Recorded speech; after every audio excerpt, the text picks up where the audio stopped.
We'd like to welcome you back to the 4th of July program. This is Herb Jepko with Frank Nolan and Ron Egerton. We're anchored just off the Fort McHenry area this morning. And if there's 500 people, there's 500,000 people here. I've never seen so many people in my life. Everybody is out here this morning. A choir is just now, a men's choir, or men's chorus, is just now departing from a motor launch that has, I guess Frank referred to it as a yacht. I guess it is. It's a big one that's just tied up next to us here at the pier, and now departing passengers in the form of a men's choir wearing black trousers and yellow jackets, and they'll be mounting the stage, I'm sure, in a moment. And I kind of think this must be a part of the national anthem ceremony, which will take place now in just minutes. People are everywhere. They're milling around. It's like 3 o'clock in the afternoon, and it's not. It's really 4 o'clock in the morning, or a few minutes after 4 o'clock in the morning. And out here on the Atlantic coast, our motor launch, the one we are on, just rocking very gently due to the swells being brought into the harbor by approaching craft of all types and sizes.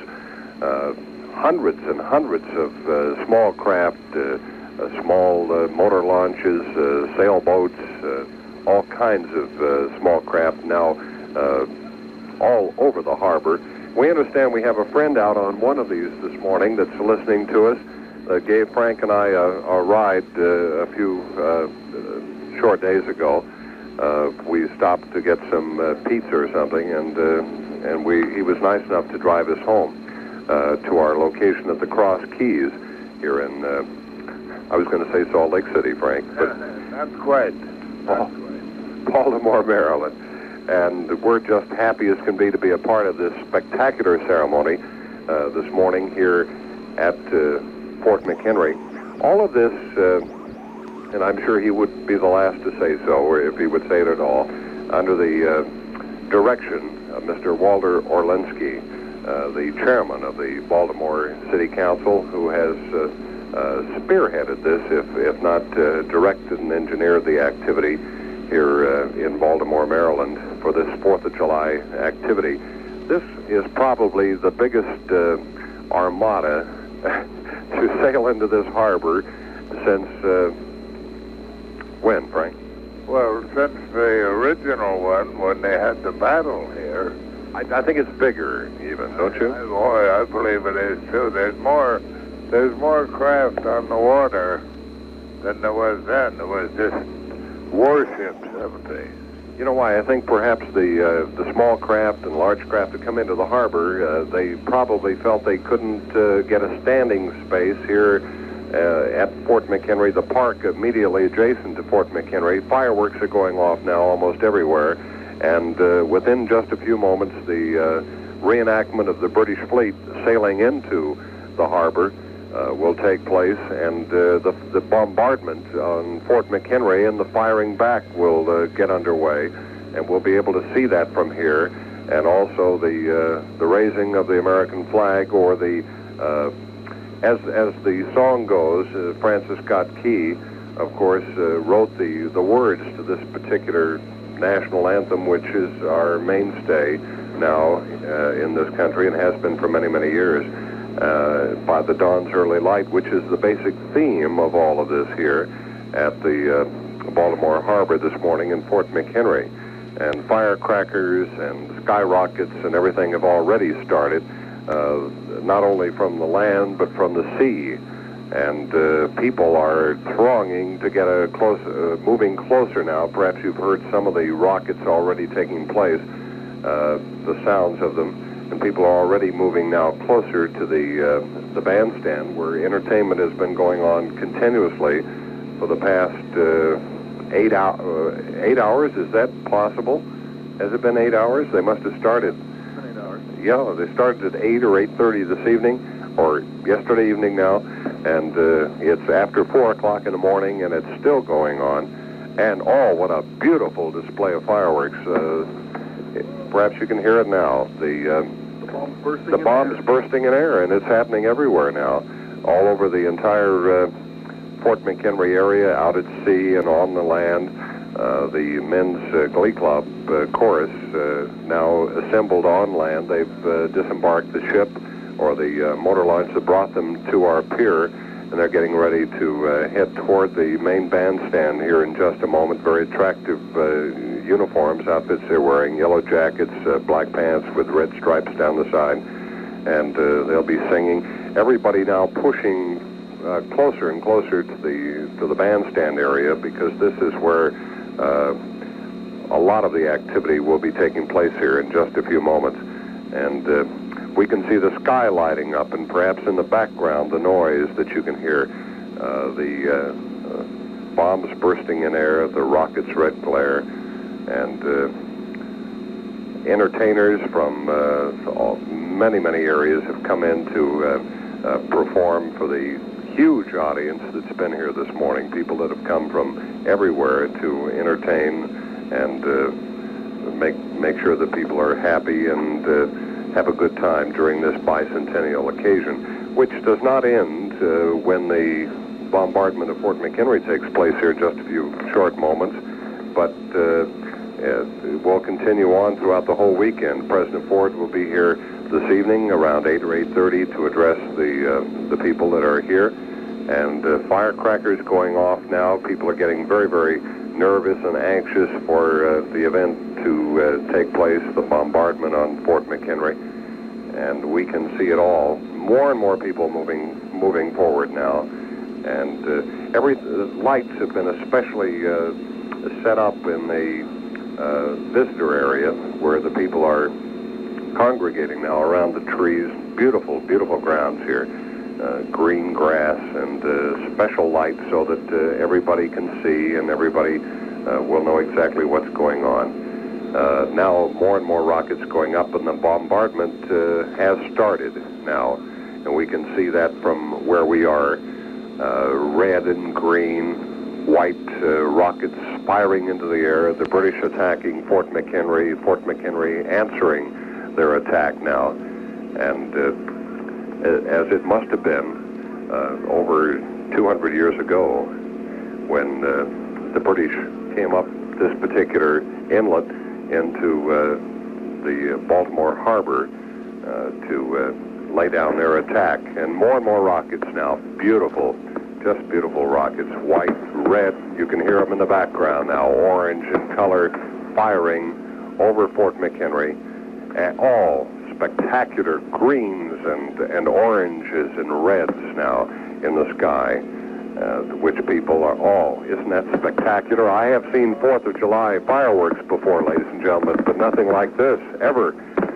You can hear the firing now, becoming more intense in the background as the firing on Fort McHenry continues, and Fort McHenry responding to that fire by the mock battle between the British in the bay and those on shore in Fort McHenry, which is a beautiful spot. I hope during the summer, if you have an opportunity to visit in Baltimore, that you will pay a visit to Fort McHenry. This is truly one of our outstanding historical sites, and so much history here.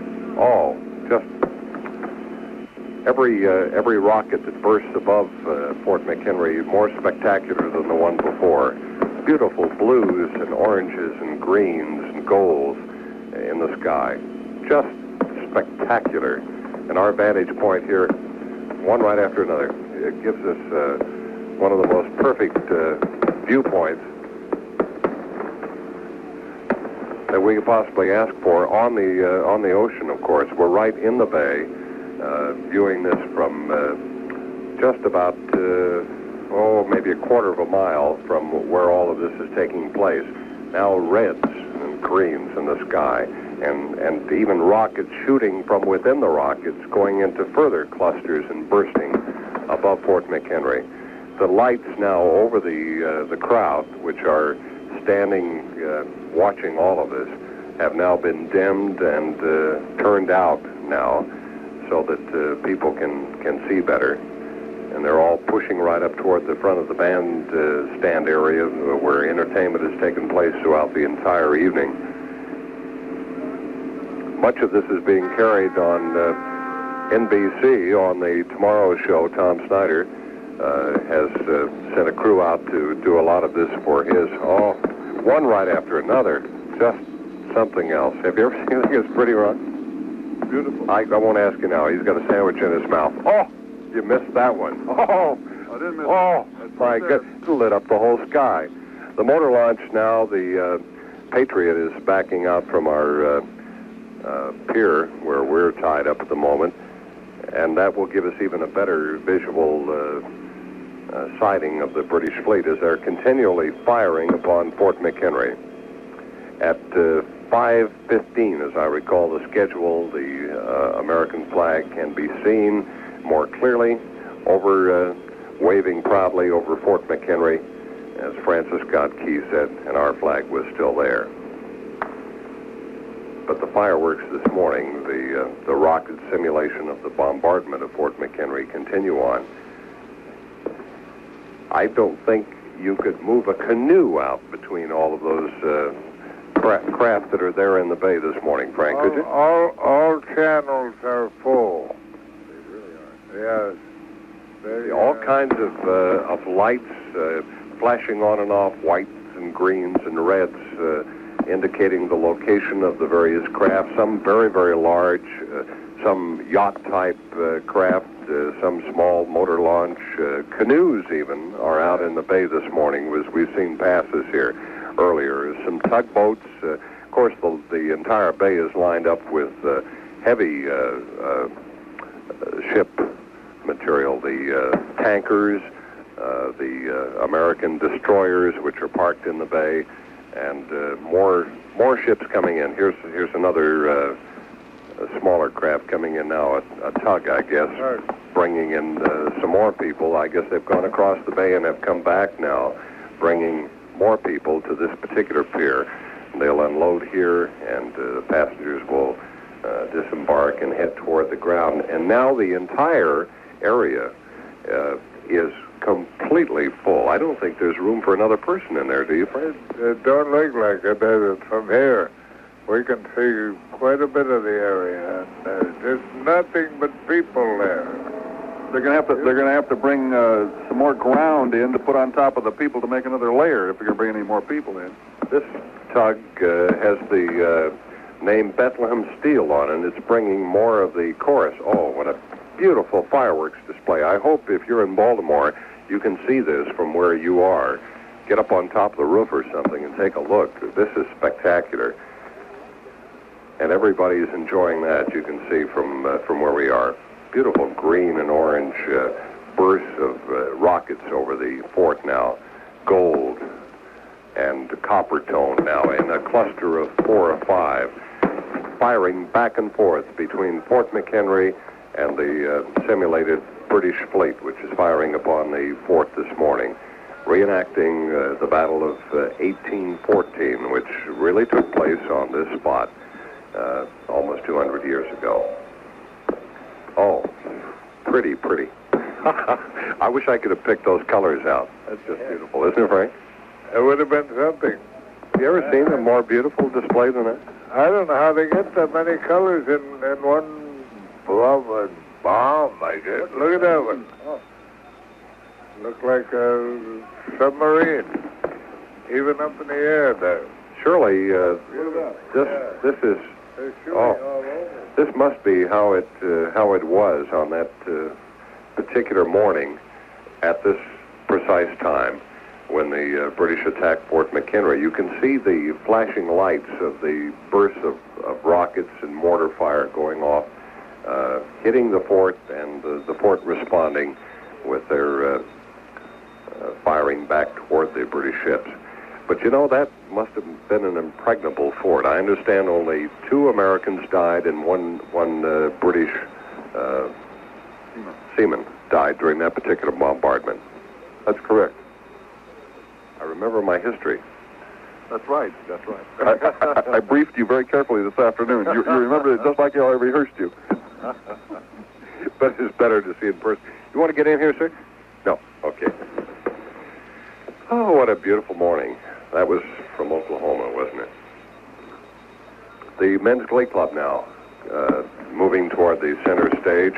Immediately following this bombardment, which took place for approximately 1 hour, the American flag still shone, and this was the Francis Scott Key. At the moment, Francis Scott Key said our flag was still there, and we'll be seeing that here momentarily. More rockets, as you can hear in the background now, going off everywhere, and the crescendo is echoing against some of the Navy ships which are anchored in the bay this morning. Beautiful, just beautiful rocketry.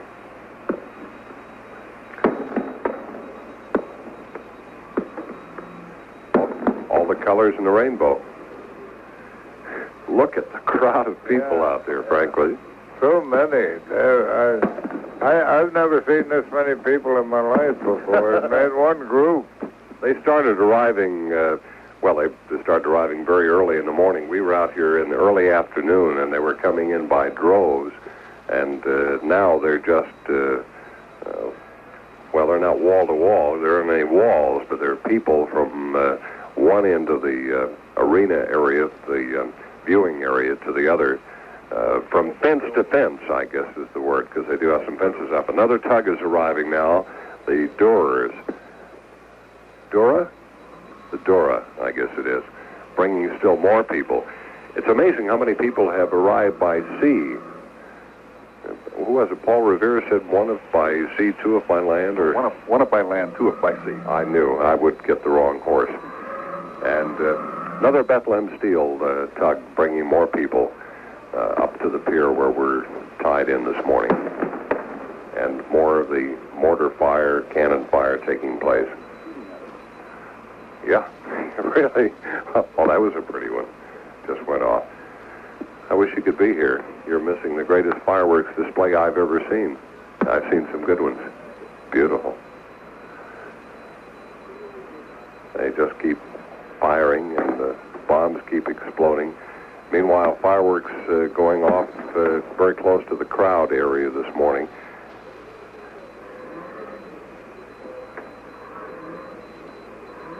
Beautiful colors. I guess the people that are getting the greatest view of all of this are those that are anchored in the bay. That's the British. Yeah, there must be some others out there this morning too. Flashing lights from all over the bay, reds and greens and whites, all kinds of colors indicating the location of various small craft out there. Walter, I think you've outdone yourself. Well, I don't know. Did you pack the rockets? I didn't pack the rockets, but about 2.5 hours ago, I walked out here smoking a cigarette, and my administrative assistant, Irv Brown, who's been in charge of the fireworks and the cannons and everything, tried to push me off the side of the pier because he was carrying 300 pounds of black powder. But we've got an awful lot going on down there. I think in another minute or two you'll be seeing and hearing the cannons from the fort beginning to answer the British fleet. They're about ready to kick in now. The bombardment, as I recall hearing, Walter, it started at 4:15, 4:10, something like that. That's right. And, the British bombardment started even earlier. And what happened is the British fleet would lay out and start shelling in. They had more powerful cannons than the fort did. And then every time they inched in close, the fort would come back on them, and then they'd back off again. And right opposite Fort McHenry is a place called Lazaretto Point. And there were about 4 cannon there. They weren't very big, but they were about, a quarter of a mile closer to the British, and they really kept them back. Because every time they'd come in, Lazaretto Point would go off. And we're getting essentially the same kind of simulation here, although we're not firing from Lazaretto Point. How many small craft would you say are out there in that bay? I think you could almost walk from one end of the bay to the other on the craft that are out there. I think there are easily more than 1,000 of them out there. We know that, for example, there's a whole group coming down from Rhode Island. Some Rhode Island yacht club called us up and said 3 days ago they were sailing down here. Chesapeake Bay, which is the largest inland body of water in America, is a natural bay. Has, of course, thousands of pleasure craft, and an awful lot of them are out here, plus visitors who use the inland waterways on the East Coast who've come up from just every place up and down all along the East Coast. Walter, how many foreign countries do you think will be represented here over this weekend? Well, Baltimore, of course, is an old port town, has probably every single ethnic group that one can imagine in America represented in the population, and there are 100-plus countries in the United Nations. We've got more than 100-plus people here. Part of our later presentations will be a presentation from the Polish community to the Polish people in honor of Kosciuszko and Pulaski. As a matter of fact, General Pulaski trained Maryland troops for the Revolutionary War right here in Baltimore. And then from the French community here to the French people in honor for Lafayette, who shares the Washington Monument at Mount Vernon Place in Baltimore. And last but certainly not least, a presentation to the people of Germany in honor of von Steuben. All of those people were kind of instrumental in our Revolutionary War, and so our local ethnic communities are taking this occasion to honor those people and honor the people of the countries they came from who helped us achieve our independence. Participated in the battle. Now, any moment now, I guess the fort will be responding, or have they already started? They just begun. Have they? Yes, I think I just heard the first cannon fire.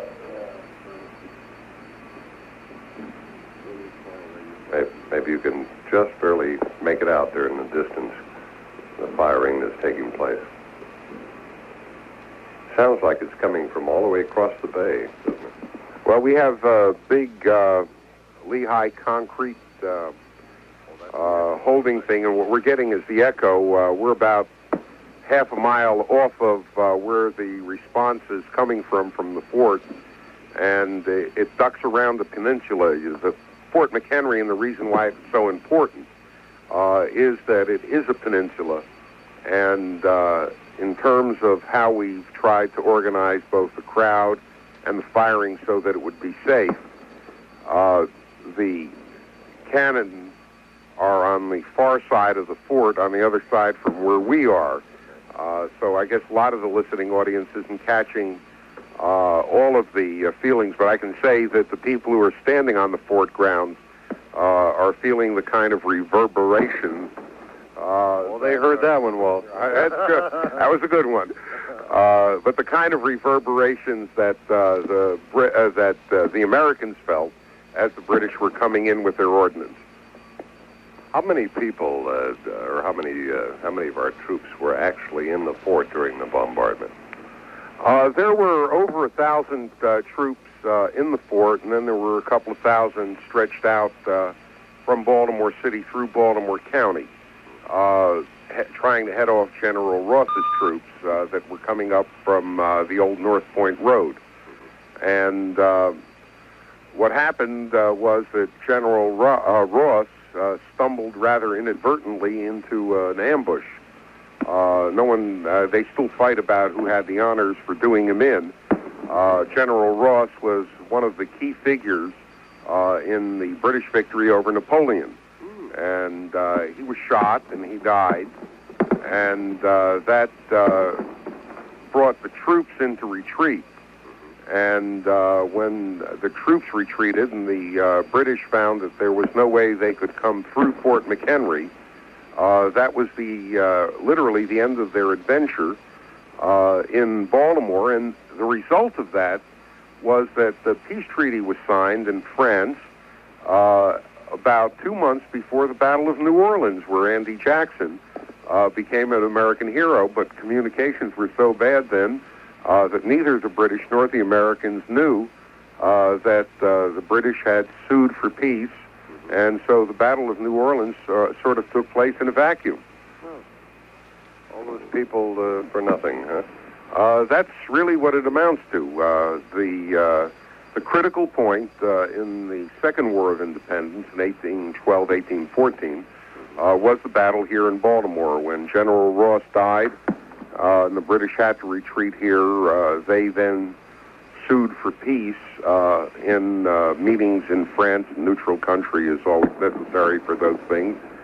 And they actually signed the treaty long before probably the second most spectacular battle of the War of 1812 took place.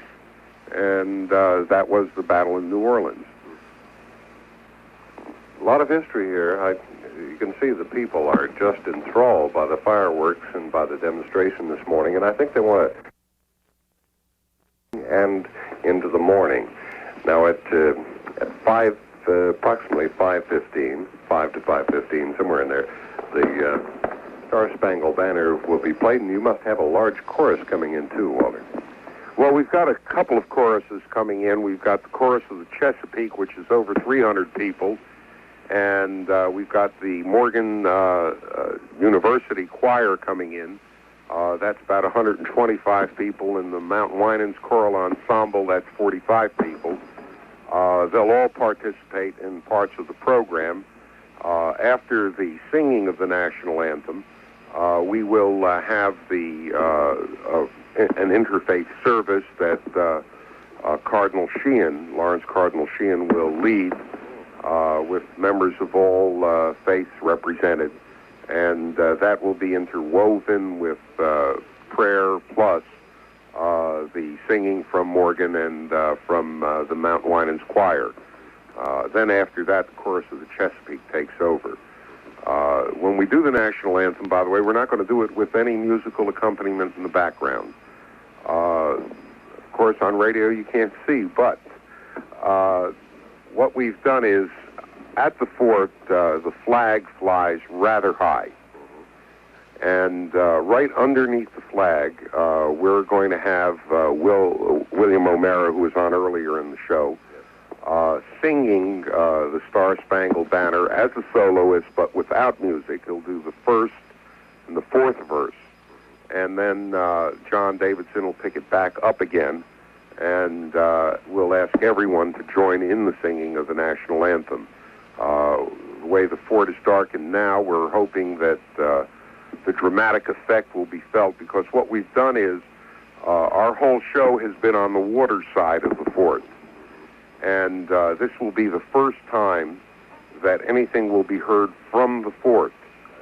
So as the lights phase up onto the flag and the dawn's early light breaks, O'Mara will be silhouetted underneath the flag and will do the two choruses. He's a marvelous singer, and we just think it's going to go over the way it really ought to when you stop to think of the kind of thrill that Francis Scott Key had as he saw that flag by the first dawn's early light and realized that the fort had withstood the mightiest armada that the British really ever put together.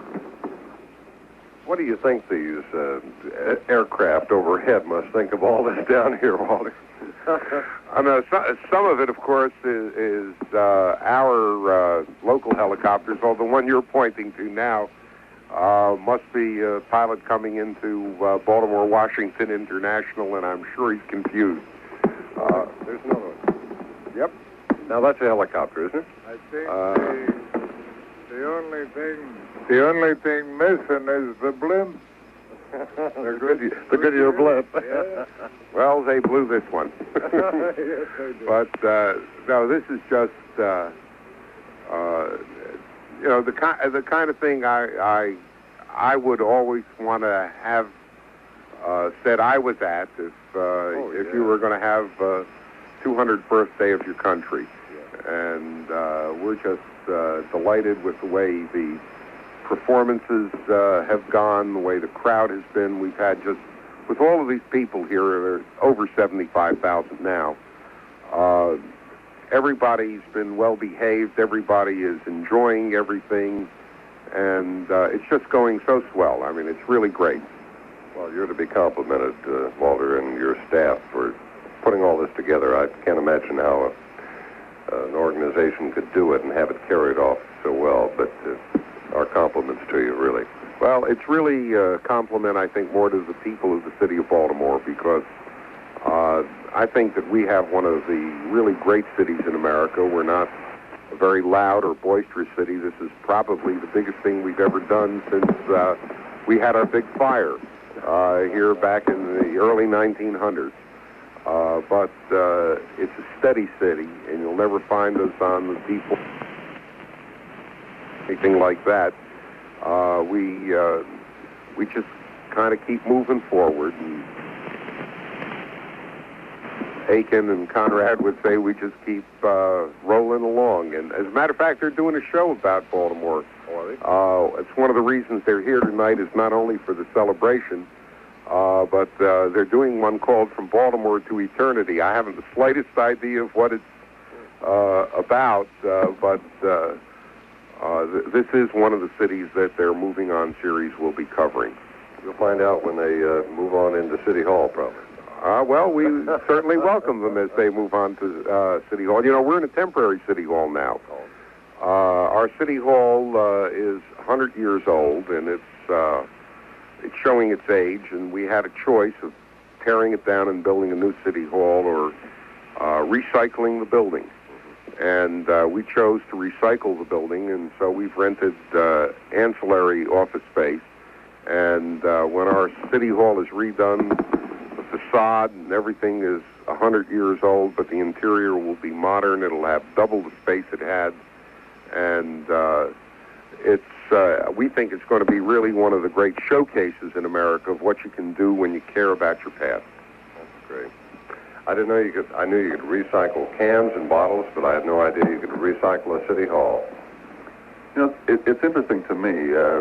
We've all seen crowds before, and we've all seen fireworks shows before, but when you consider that it's 4:45 in the morning, and all of these people are standing elbow to elbow and jammed in there without an extra inch of space, that's pretty spectacular. And wide awake and enthusiastic, like they have been waiting for this for months, and I'm sure many of them have, anticipating it. The moon is just a sliver in the sky over us, and the sun will be coming up very soon, I guess. I don't know what time sun rises out here. Well, if the meteorologists are right, when the bombardment ends from 4:15 to 5:15, we ought to be seeing the dawn's early light. Good. We're going to stay right on the air to catch that past our 5 a.m. period, so that those of you that have waited up with us to hear it, we're going to stay right on until we hear that. Let me introduce you, Herb, to a good friend of mine, Joe Clark, who is the executive assistant to the Greater Baltimore Committee. Joe has spent a lot of time with the media, and then went over to the United Fund, and is now with the Greater Baltimore Committee, and he's been working away, and the Greater Baltimore Committee and Joe have been a real source. Again, as I said earlier, we talked with Tom Bradley from the unions. This is representative of the business community, and with their help, we've got a lot of things happening here that would never have happened, and it's just been a tremendous team effort. And Joe has been very much a part of that team effort. Joe, how do you think all this has turned out? Well, we think it's great. This is an instance of the kind of leadership that public officials supported by private industry and the citizens group can do, and to really make a city perform. We saw this happen in Baltimore with our city fair. Wally's managed to pull this off and make it into a real fantastic event. And we just hope a lot of people come next year, years later. I'm sure they will. Well, I think when you get people spearheading something like this, people that know what they're doing in a leadership-type position, you're going to win. And like Walter said, too, I think that the people have made this a success. But you have to have a blueprint for success, and then which is what you gentlemen have put together. And then it's got to be successful if the people follow the blueprint, and that's something they want anyway. I think that's obvious by their turnout, their tremendous turnout here tonight. You ever see too many people? No, and there's about 600 or 700, maybe 800 boats. The Coast Guard can't even count them. They're just trying to pick them up as blips on the radar screen. The fireworks are bursting over the boats, and you really don't get a chance to count them. Hundreds of thousands of people out there. It's incredible. They're still coming in busloads. I don't know how far they're going to be drawing them from. It seems to me they got half of downtown Washington here now. I think you could walk across the bay on the top of the craft out there in the harbor this morning. I mentioned to Frank earlier. And the people don't seem to be moving. They just seem to be coming. I don't know where they're coming from.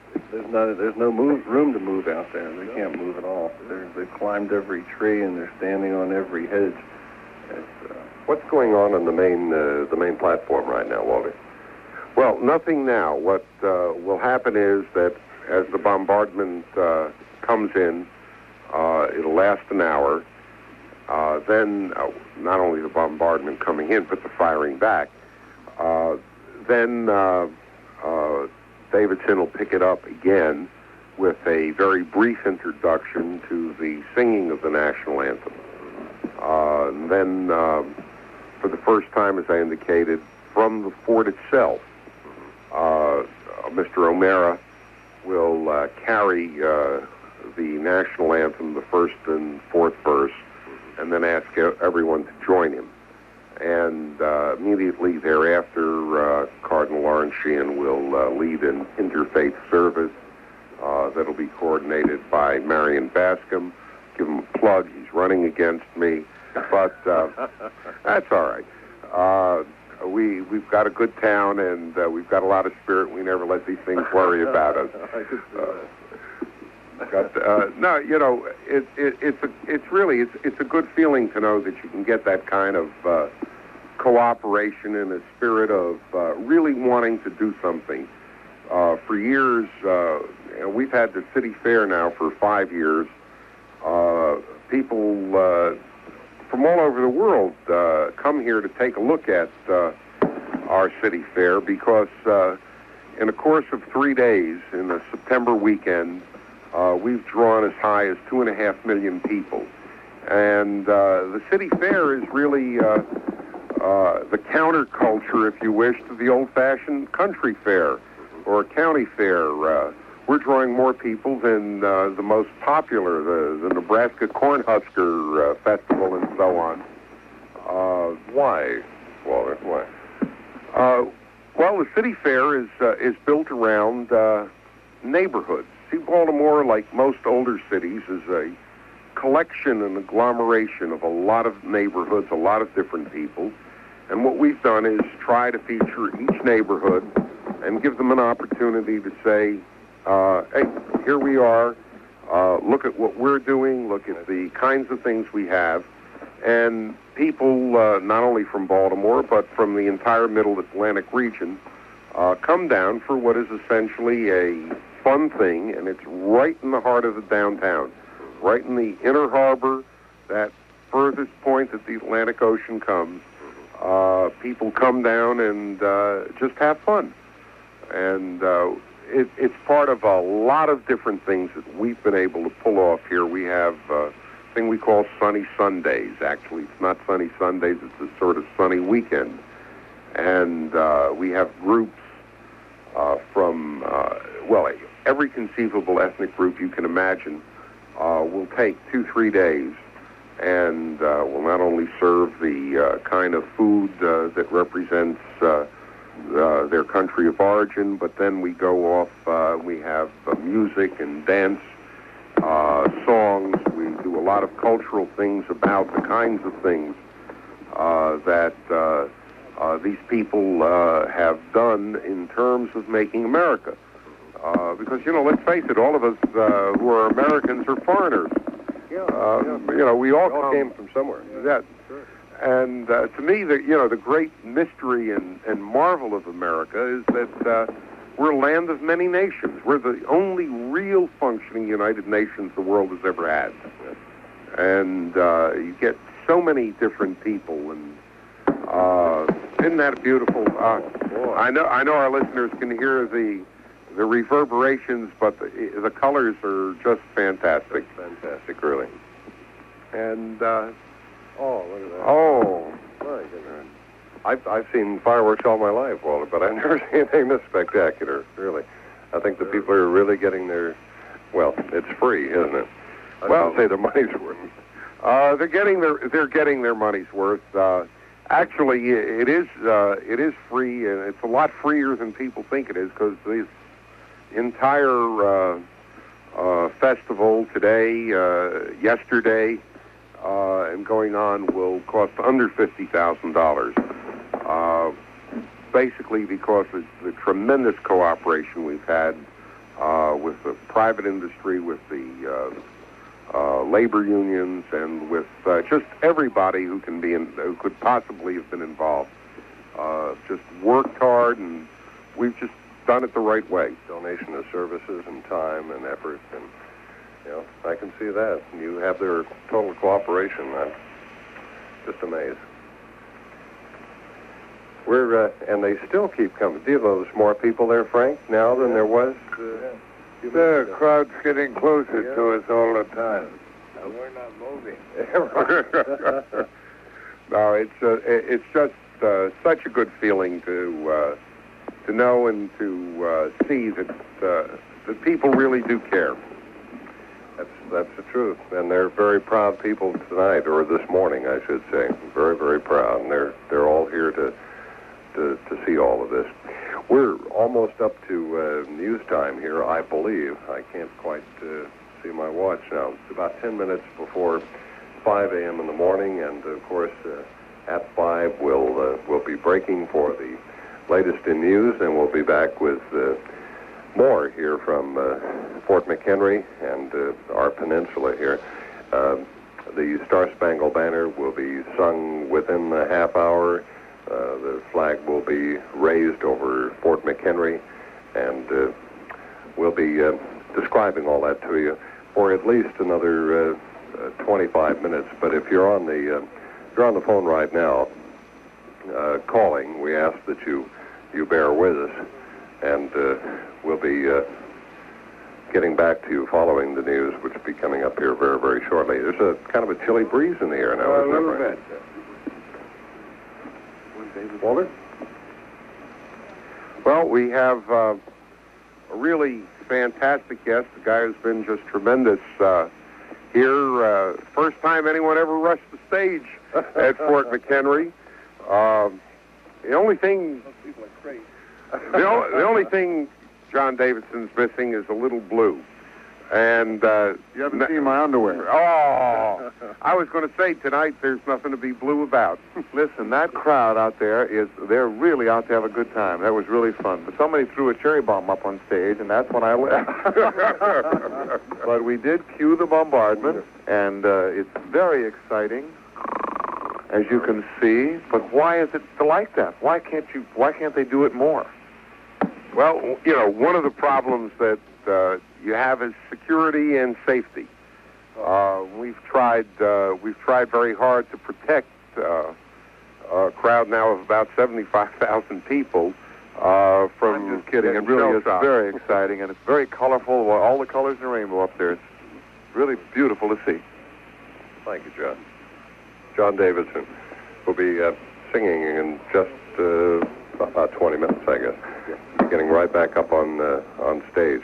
The firing is still going on at this point, and rockets, you can see airplanes just going over continuously. I wonder if they are flying in for the event. Do you think, Frank? I think they're the ones that they're shooting at right now.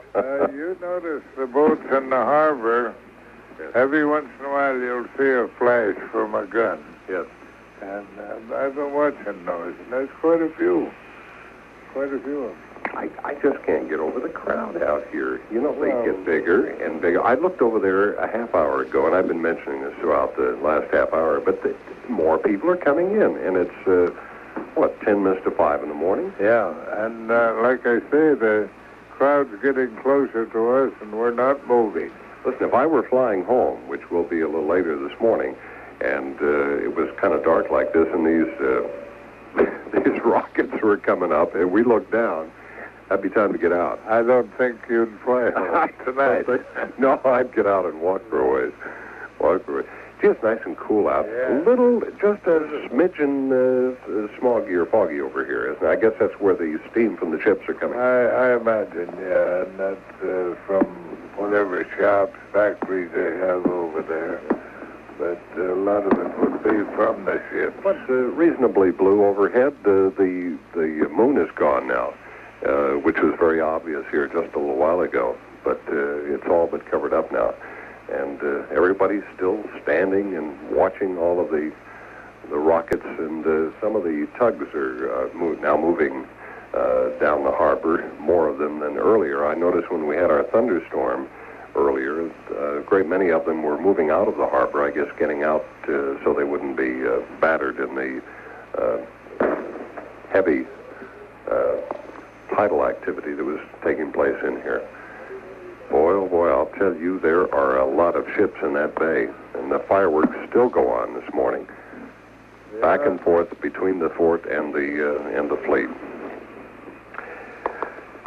We're going to drop off here in about 6 or 7 minutes, but we're going to stay on because I don't think the ceremony would be complete this morning without the singing of the Star-Spangled Banner, which is the culmination of this particular event and my determination. There'll be more events taking place, more people coming, I'm sure, more activity coming throughout the entire morning, and day and evening, as the president will be here this evening around 8 or 8:30 to speak to those that are gathered here.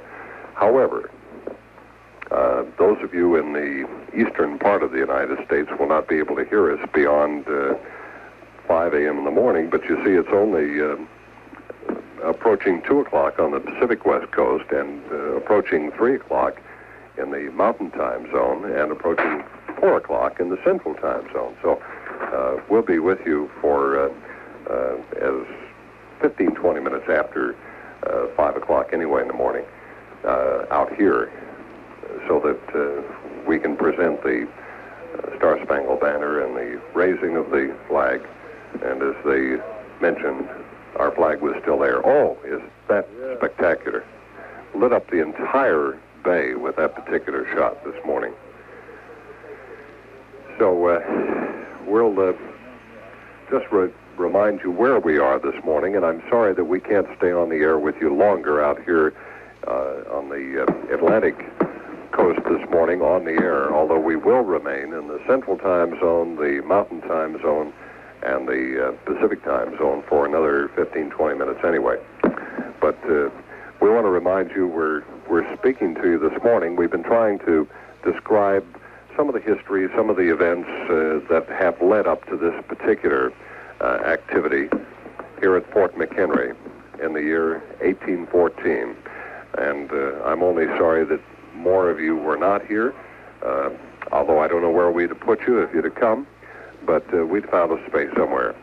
We want to thank Walter Orlinsky and the City Council and Marty Gerard and just so many people who have made our stay here so very, very pleasant. We're sorry to have to leave, really, because we've had a ball out here. Met some wonderful people. We've seen more of Baltimore, I guess, than we've ever seen, haven't we, Frank? Much more. And I noticed the sky clearing there. The clouds breaking up, and it's getting a little lighter. I think Walter has even arranged for the meteorologist to have the sun come up on time this morning. That's what he said he was going to do. So by the dawn's early light, we will indeed be seeing the flag was still there after this bombardment that's taken place over the past hour over Fort McHenry, and that'll be happening very, very shortly. Now, we want to thank the Cross Keys for making our stay here so very comfortable, as they always do. Frank Nolan for being with us, and Ron Eggerson, our engineer and very constant assistant, and George Runquist back at our home base, and all of the engineers down our network line for helping to see that this gets through this morning.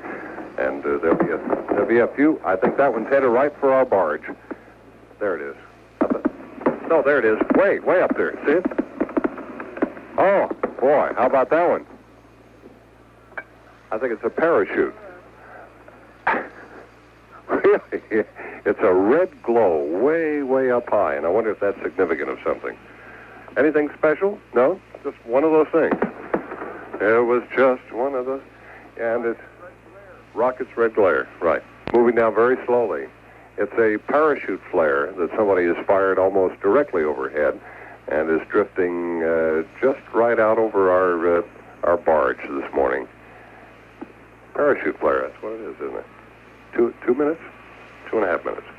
Okay. It's getting light. Walter, you arranged for the sun to come up right on time. Beautiful. So we're getting very, very close to news now. And again, our thanks to WBAL Radio and Television, to Ron Smith and Sue Simmons and Josh and all the gang at WBAL Television, and all the gang at WBAL Radio for hosting us here while we've been in Baltimore. And now are they getting at it now, huh? Somebody fired a double there. And we'll be with you, of course, on the air tomorrow night from our home base in Salt Lake City. But for those of you that can still hear us right after the news coming up, we hope you'll stay tuned, because we'll bring you the portion that the East Coast will not be able to hear, the singing of the Star-Spangled Banner here, as the flag is still there over Fort McHenry, as we'll see by the dawn's early light. So again, our thanks to Walter Orlinsky and the Bicentennial Committee, and thank you for having us here. Thank you for listening. We hope you've enjoyed just a bit of history on our 200th anniversary from Fort McHenry here in Baltimore, Maryland. The news is next.